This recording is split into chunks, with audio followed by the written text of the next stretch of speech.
You'd think this gives Democrats a big advantage, but maybe not. There are pros and cons to not having a primary, and some of them could benefit Republicans. Secondly, I think we need to make sure that we are lowering interest rates on these loans. The Democrats' presumptive nominee, Cheri Beasley, is already on the campaign trail, stopping today at the A&T campus, hoping to convince students to support her.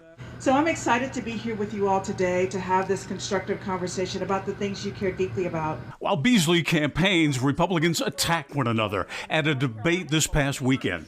Congressman Budd is in Florida and not here fighting for a U.S. Senate seat that's probably one of the most important races in the United States of America.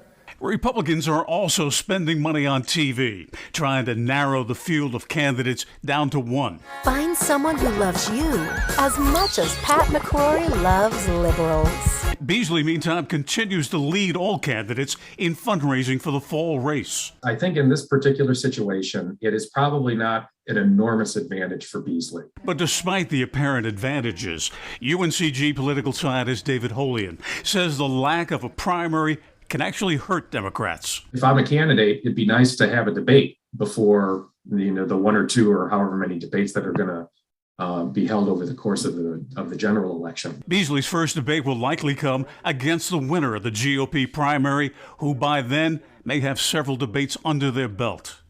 And that's not the only Republican advantage, according to Holian, who says Beasley has to hit the campaign trail. You're not getting the same level of media coverage that the Republicans just enjoyed as a result of, for example, the debate. So I think she has to do that. We asked Cheri Beasley about the lack of a Democratic primary during her stop today in Greensboro. The pros and cons of not having a primary. Is that a big advantage for you in this race or not? You know, I'm very grateful to be the presumptive nominee, very grateful that so many people signed on early and supported my candidacy. Ms. Beasley did not answer our question about the pros and cons of not having a primary, but it does mean that Democrats save money and she doesn't come under attack from fellow Democrats. In Greensboro, Bill O'Neill, WXII 12 News.